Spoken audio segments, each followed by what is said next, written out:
Eh bien écoutez, bien le bonjour à vous et bienvenue sur cette vidéo conjuguer un verbe. Alors un petit rappel, un verbe, on l'a dit, ça désigne une action ou un état. Exemple, je décape ou bien je ris. Alors pour conjuguer le verbe, ça permet de situer l'action ou l'état dans le temps. Vous avez en vert, si l'action est terminée, on dit que ça se passe dans le passé. Souvent, il y a des petits mots en français comme hier, avant, auparavant, qui nous l'indiquent. Mais quand il peut y avoir un petit mot comme ça, comme il peut ne pas y avoir. À ce moment-là, la terminaison du verbe va nous indiquer si l'action se déroule dans le passé, dans le présent ou dans le futur. Voyez le passé en vert, ça veut dire que l'action est terminée. Le mois dernier, ça c'est le mot en français qui veut dire, l'expression en français qui veut dire que ça se passait avant dans le temps. Le mois dernier, il décapait le sol. Là, on utilise donc un temps du passé qui est l'imparfait. L'action peut être, voyez la colonne bleue, l'action peut être également, ou l'état peut être dans le présent, aujourd'hui. C'est une action en train de se faire. Aujourd'hui, il apprend d'autres techniques. Aujourd'hui désigne le moment où ça se passe, c'est-à-dire actuellement, en train de se faire. Il apprend est au présent. Et puis vous avez en orange le futur, c'est-à-dire l'action qui se fera plus tard, comme demain. Demain, il perfectionnera sa prestation. Vous voyez, dans les trois exemples, vert dans le passé, bleu dans le présent et orange dans le futur, on peut même enlever les mots en français qui nous indiquent à quel moment ça s'est passé.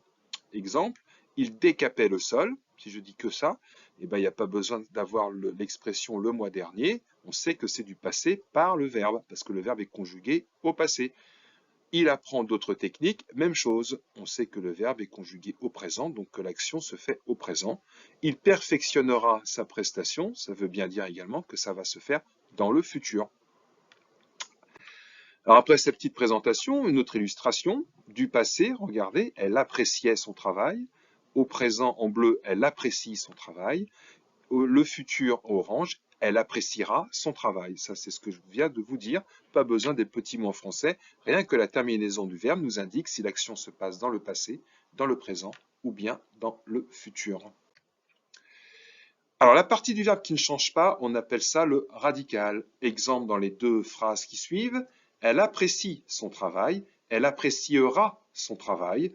Ce qui est en noir ne change jamais.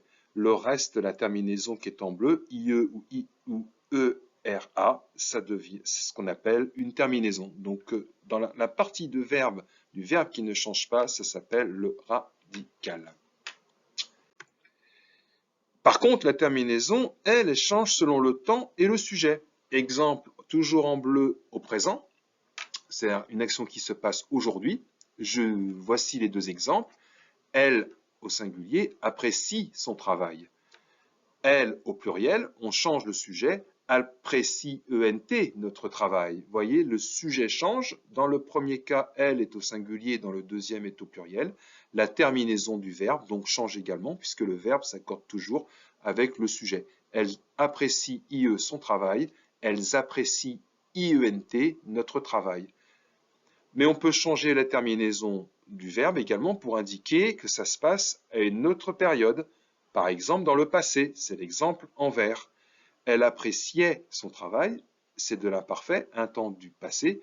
Elles appréciaient, AUNT, notre travail. Vous voyez, donc ce qu'il faut retenir, c'est que conjuguer un verbe, les terminaisons du verbe nous indiquent si le verbe, donc l'action ou l'état, se déroule dans le passé, dans le présent et dans le futur. On va voir qu'il y a trois grandes conjugaisons, trois grands temps à connaître.